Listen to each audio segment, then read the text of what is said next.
سلام و عرض ادب خدمت تمام بینندگان عزیز و ارجمند. در خدمت شما هستیم با کانال ورسلینگ پاسیون با شور کشتی. در خدمت شما هستیم با گزارش آقا بابک عزیز در نیمه‌نهایی متن 97 کیلوگرم. اینم کینگ آرتور الکسانیا، اسطوره کشور ارمنستان.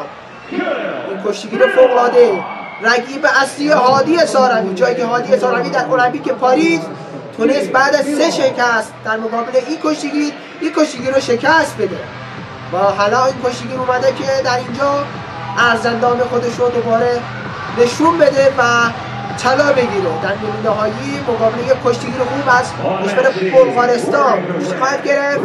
اینا کشتیگیرای خوبی هستن، کشتی حساسی هستش. ببینیم کشتی چه خواهد شد.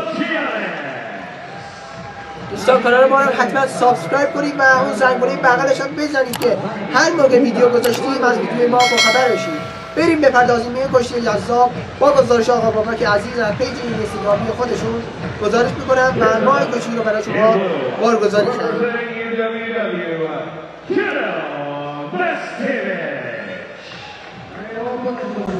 آرتور الکسانیا فکر کنم این اواخرش باشه که کشتی میگیره، 2-3 سالی شاید به المپیک بعدی هم شاید بیاد و ما هادی سارمی رو داریم، قهرمان المپیک رو داریم. ببینیم چه خواهد شد و در مسابقات جهانی 2025 منتظر تقابل این کشتیگیر و کشتیگیر کوبایی روسیلو. وزن 97 کیلوگرم آرتور الکسانیا، کسی که 4 مدال المپیک رو داره. مدالای جهانیشو یه وانت باعثی جابجا کنه. قهرمانی‌های اروپاییش تا بخوای بدون شک بزرگترین کشتیگیر جهان در تاریخ در وزن 97 کیلوگرم. حتی این دوره از مسابقات میشه گفت بزرگترین ستاره‌ای که شرکت کرده، چه آزاد چه فرنگی، آرتور الکسانیان. خب میلوف از یونان، بلغارستان، 7 بار قهرمان اروپا، 4 بار قهرمان جهان، 4 تا مدال المپیک.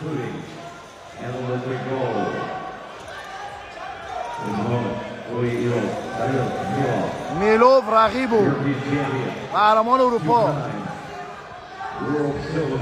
2 بار نقره جهان. پس به یاد داشته باشید هر دو عنوان دارن.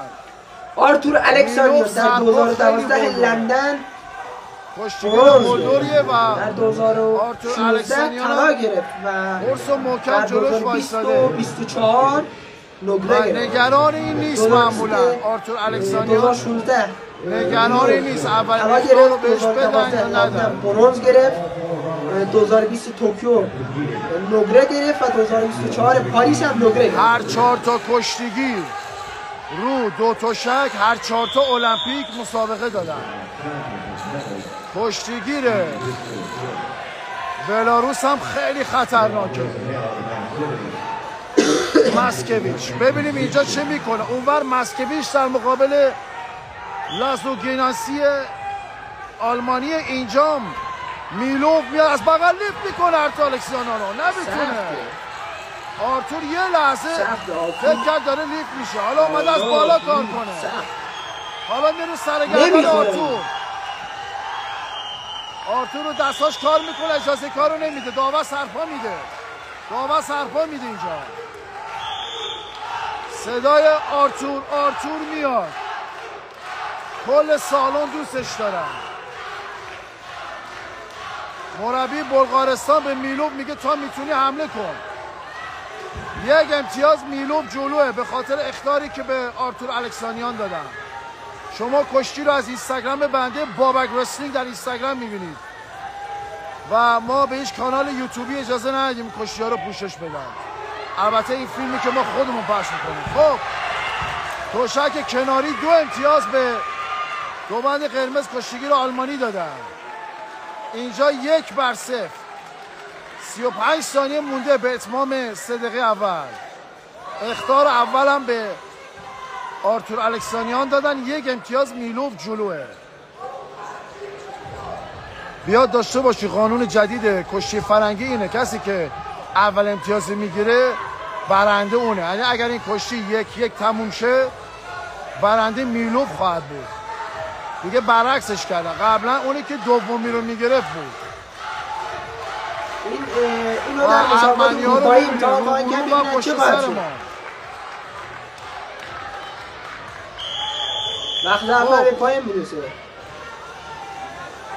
جناب اشاره اومد، مربی بلغارستان. نگاه کنید الان رو مانیتور ببینید نوشته 1/3. اگه الان آرتور الکسانیان بیاد اخطار بدن به کشتیگیر بلغاری 1-1 بازم آرتور عقبه. بایستی تو خاک کار کنه که معمولا کار میکنه. اما مربی بلغارستان داره بهش میگه از اول بهش حمله کن. تنها راهش اینه که بهش اخطار ندن. اخطار بدن خطرناکه.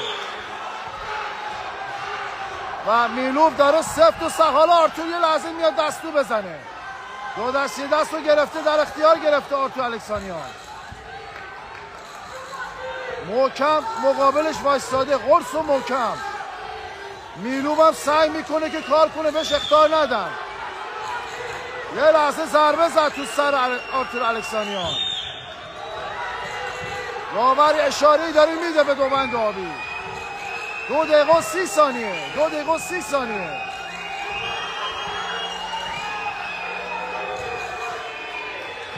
داور حالا اخطار میده به میلوف. به میلوف اخطار میده. حالا اینجا مشخص خوبی اجرا میکنه. شانس طلایی آرتور الکسانیانه. الان نتیجه 1-1 و میلوف جلوه. میلوف بلغاری جلوه 1-1. الکسانیان معمولا خیلی یواش سعی میکنه که بارانداز رو جفت و جور کنه، به دنبال باراندازه طبق معمول. قرص محکم باراندازه رو داره جفت میکنه. حالا یه بارانداز یه لحظه لیس خورد. یه لحظه لیس خورد. اوه چقدر خوب چرخید. دستش سر خورد. باورم نمیشه. میلوف رفت پشت. یک لحظه جامون. حالا یه امتیاز جلو افتاد. 2-1 جلو افتاد. یه دونه امتیاز دیگه هم گرفت. 2-1 جلوه. خب حالا بایستی دیگه آرتور الکسانیان هر چی داره نشون بده به کشور. آیا ما در انتظار یک سورپرایز هستیم یا نه؟ سورپرایز بسیار بزرگ. در آزاد سیداکوف شکست خورد. ببینیم در فرنگی چه خواهد شد. 1 دقیقه و 22 ثانیه. داور بازم به آبی اشاره کرد. الکسانیان نگاهی به تابلوی امتیازات انداخت، زمان رو نگاه کرد. حالا سرگردن رو میگیره میلوف. حالا الکسانیان سفت و سخت داره کار میکنه که اخطار بدن با آبی. داور داره میگه آبی کار کنه. 45 ثانیه دیگه قید اون اخطاره رو بزنیم. 40 ثانیه. 35 ثانیه. جبران کرده. 2-1 عقبه آرتور الکسانیان. کشتی جذابش در مقابل آساتوار در المپیک پاریس که در ثانیه آخر حالا سب کنه بتابونه. لحظات آخر بود.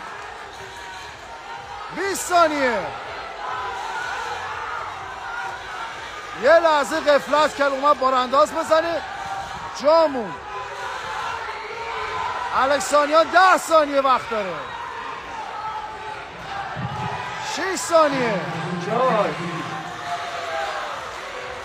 لبخند میلوف رو میبینیم. واقعا شاهکار کرد. آرتور رو شکست داد.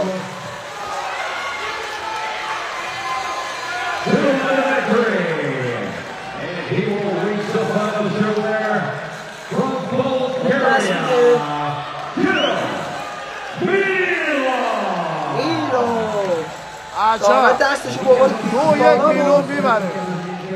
خوشحال هستش، معلومه که خوشحاله. این هنر اون مربی است. نگاه کنید این هنر مربی بلغارستان. شما رو تا یه ویدیو دیگر به خداوند بزرگ میسپارم. امیدوارم که این ویدیو مورد توجه شما باشه. یادتون باشه که کانال ما رو حتما سابسکرایب کنید و پیج آقا بابای عزیز رو در اینستاگرام فالو کنید. اگه تونستید زنده ببینید و در آرشیوهای ایشون هستش کشی‌ها و ما هم از آرشیوهای ایشون استفاده میکنیم و در یوتیوب بارگذاری میکنیم. منتها خودمون در کنار ویدیو به عنوان تماشاگر و ریاکشن و ویدیو در این قالب برای شما ویدیو ارائه میکنیم. امیدوارم که این ویدیو مورد توجه شما باشه. آقا بابک اون پیجایی رو میگن که بدون توجه به اسم ایشون یا کار خاصی دیگه ویدیو رو از اونجا برمی‌داره و در یوتیوب بارگذاری میکنه. تا ویدیو دیگر شما رو به خداوند بزرگ و منان میسپارم. بدرود.